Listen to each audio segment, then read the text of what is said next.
Hello, I'm Jose Jimenez, and my policy speech is gonna be about corruption. Corruption is an evil that should be killed. Corruption is damaging our society and also our lives. The way we see our politicians, and it's destructing the foundation of democracy as we know it. Corruption undermines trust, undermines democracy, as I mentioned. Also reduces economic progress, and Demo- corruption helps increasing inequality, poverty, social division, and environmental damage to our society. Exposing corruption and holding corrupt people accountable is the only possible if we understand how corrupt operates and how we can't delete it in the future. First, we have to describe what is corruption. Corruption refers of man using public power for personal gain. It can be done by elected politicians, civil servants, journalist administrators, etc. But public corruption is not the only one affecting our society. We also have private corruption. Private corruption is the one held in businesses when a person takes away funds of the business of their stakeholders for personal gain as well. In both cases, it is bad. But our main concern here is about public corruption. On the world, corruption is a big phenomenon. About $1 trillion are enriching corrupt people per year around the world. Corruption has job development. Corruption decreases security, decreases health for the citizens, decreases also education, decreases everything we can know, everything that triggers the advancement of a society. Corruption works against it. Corrupt societies are unable to support their citizens, as I mentioned, meaning this that while a country is being corrupt, while is the people that are meant to govern, to guide the citizens, are being corrupt, are taking away their money for their personal interests. Societies are never going to advance. Societies are never going to see the light. Poverty is going to increase at skyrocket level. So, not all the corruption around the world is poverty. Meaning that we only know a little bit about how corrupt our governments around the world, and there are no consequences for them.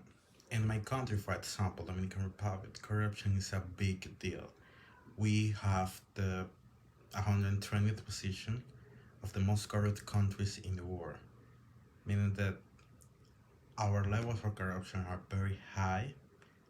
From 2000 to 2016, corruption was the main issue internationally speaking. We were known internationally for our corruption. Efforts had been put in practice since more or less 3 years ago.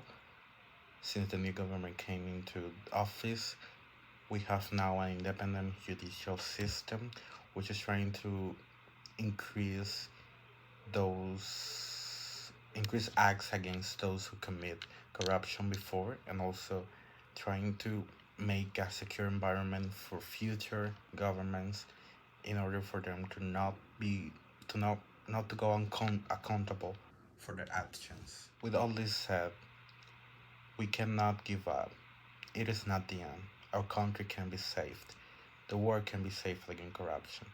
There are some ways we can improve education regarding how to prevent corruption and how to punish those who commit corruption.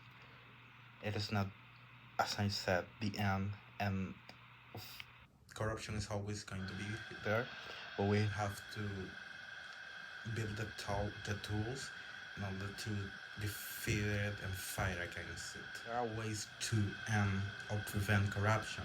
We have an impunity. Effective law enforcement can help with that. We have to go to our senates and we have to create laws that defeat the impunity that powerful politicians have nowadays.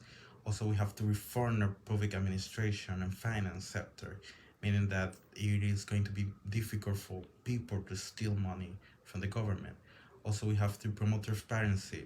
We have to promote that every cent, every dollar, every peso has to be declared, has to be, the public has to know where the money is going. And finally, we have to empower citizens. We have to educate them regarding what are the funds of the country, how the country manages money, and where all that money goes, and from what we receive all that money. That all can help to increase awareness and to prevent corruption, because high level education people are less common to be like corrupt. We should aim to have zero corruption in our countries, even though I think this is not going to be 100% possible. We can at least acquire a level of not giving corruption impunity. We should punish those who commit corruption, and also we should, as I said, raise awareness regarding the importance of knowing what is corruption, when, how to stop corruption. Summarizing everything I said, we saw that corruption is a really big deal in our countries, that corruption damages economies, education, health, society per se. Economy harms that and harms the values of citizens. We saw that in order to defeat corruption, we have to improve our laws, raise awareness, teach our next generations and or our citizens about the importance of knowing what happens with your country, where the money is going, when how the money comes to the country, how our leaders, the people we elected, are managing our economy. That is the main goal for all, and that is our duty in order to end corruption. I'm going to finish with this phrase by Angel Gurria that says that integrity, transparency, and the fight against corruption have to be part of the culture. They have to be thought and fundamental values. Thank you.